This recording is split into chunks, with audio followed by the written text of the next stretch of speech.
సారక్క జాతర ఎంత పవర్ఫుల్ అనేది మనకు తెలుసు. మరి ఆంధ్రప్రదేశ్ లో హేలాపురిని శాసించే ముగ్గురమ్మల జాతర గురించి మీకు తెలుసా? 12 ఏళ్లకు ఒకసారి జరగాల్సిన జాతరను కేవలం 7 ఏళ్లకు ఎందుకు తగ్గించాల్సి వచ్చింది? ఏలూరు పొలిమేర దాటితే ఏమవుతుంది? 3 నెలల పాటు పెళ్లిళ్లు శుభకార్యాలు ఆగిపోవడానికి కారణమైన ఆ రహస్యం ఏంటి? అంతా ఒకెత్తైతే కొర్లబండికి ఒక్క మేక కూడా లేకుండా ఎలా తయారు చేస్తారు?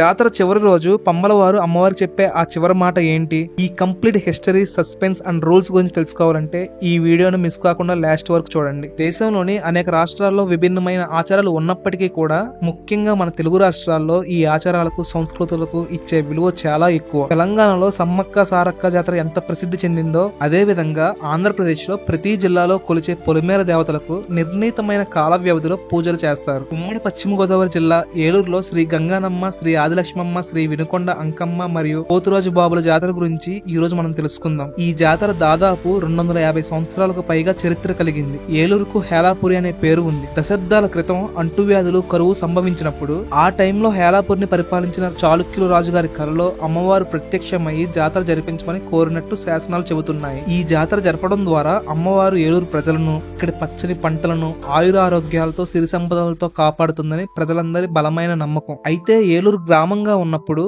అందరూ ఒకేసారి ఈ జాతర జరుపుకునేవారు. కానీ ఏలూరు నగరం విస్తరించిన